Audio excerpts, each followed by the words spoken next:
Hey guys, it's Artemis Scantalides, owner of Iron Body Training Systems, Iron Body by Artemis, and the Women's Strength Workshop, I'm Not Afraid to Lift.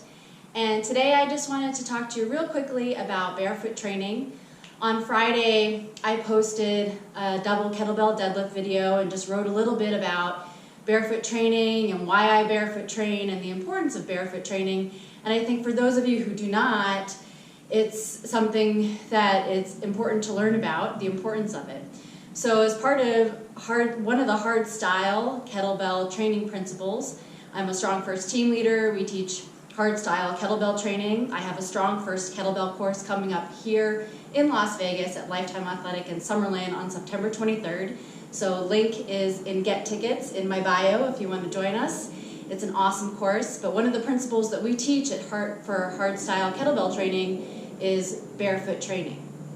So a lot of times when I post these videos of me barefoot training, especially with the really big kettlebells, I get these comments of, oh my gosh, she's gonna drop it on her foot, she's gonna lose a toe, you know, and all these comments from people who don't understand about barefoot training.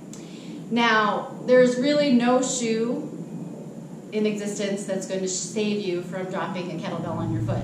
It's just any weight, barbell plate or kettlebell. So there's really no shoe that's going to protect you. You just have to be careful and mindful when you're training barefoot. So why do I train barefoot, and why is that one of the principles of hard style kettlebell training? Well, your foot has sensory receptors on the bottom.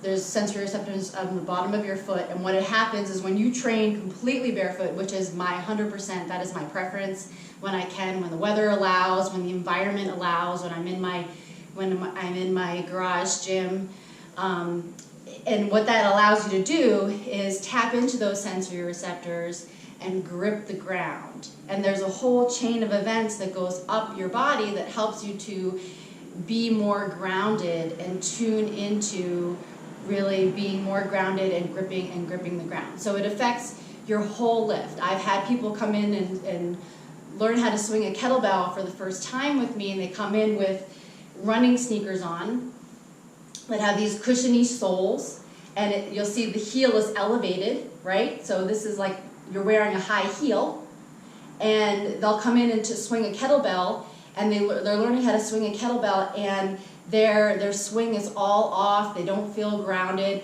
So I ask them to take their shoes off, and immediately it'll clean up their kettlebell swing.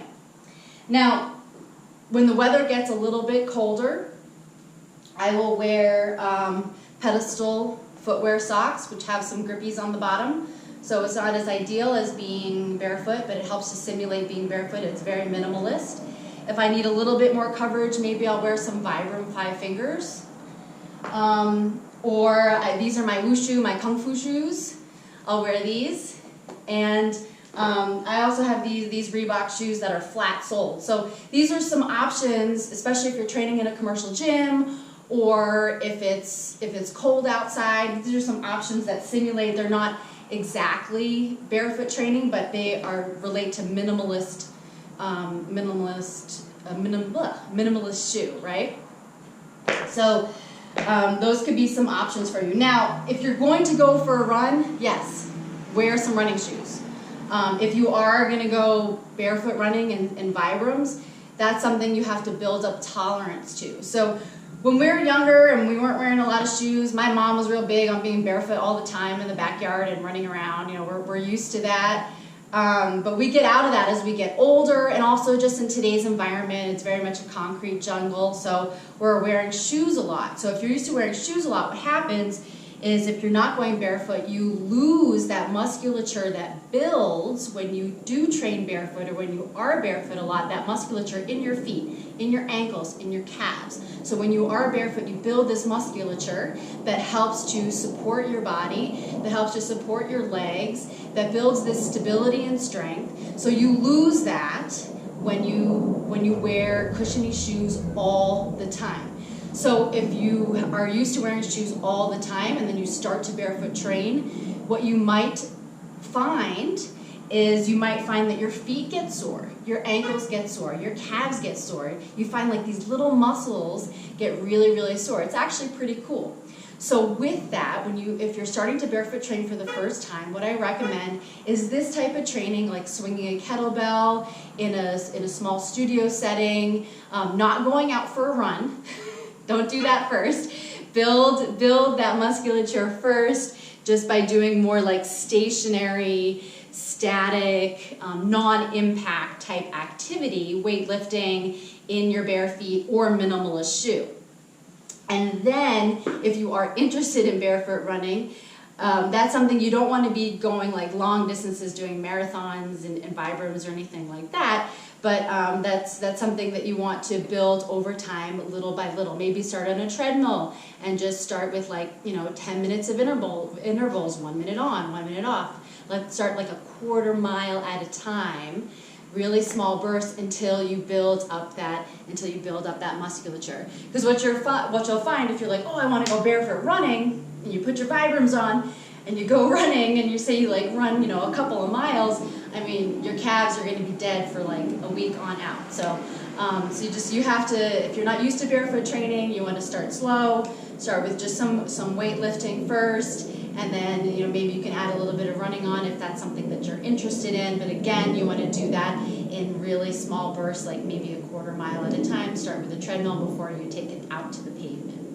So those are my recommendations for barefoot training, and this is why I barefoot train. You're going to find, if you've never barefoot trained before, and this is new to you and you start doing it, you're going to find that you're actually probably going to really love it, and you're going to find that your feet, your ankles, your calves, they're going to build that musculature and that stability back, that natural musculature and stability that we have to be barefoot. And it's going to be really hard to go back to those cushy shoes. But cushy shoes are appropriate for for going runs for long distances. Like when I go running, I wear my sneakers. So, which I don't go running that often, but when I do wear sneakers.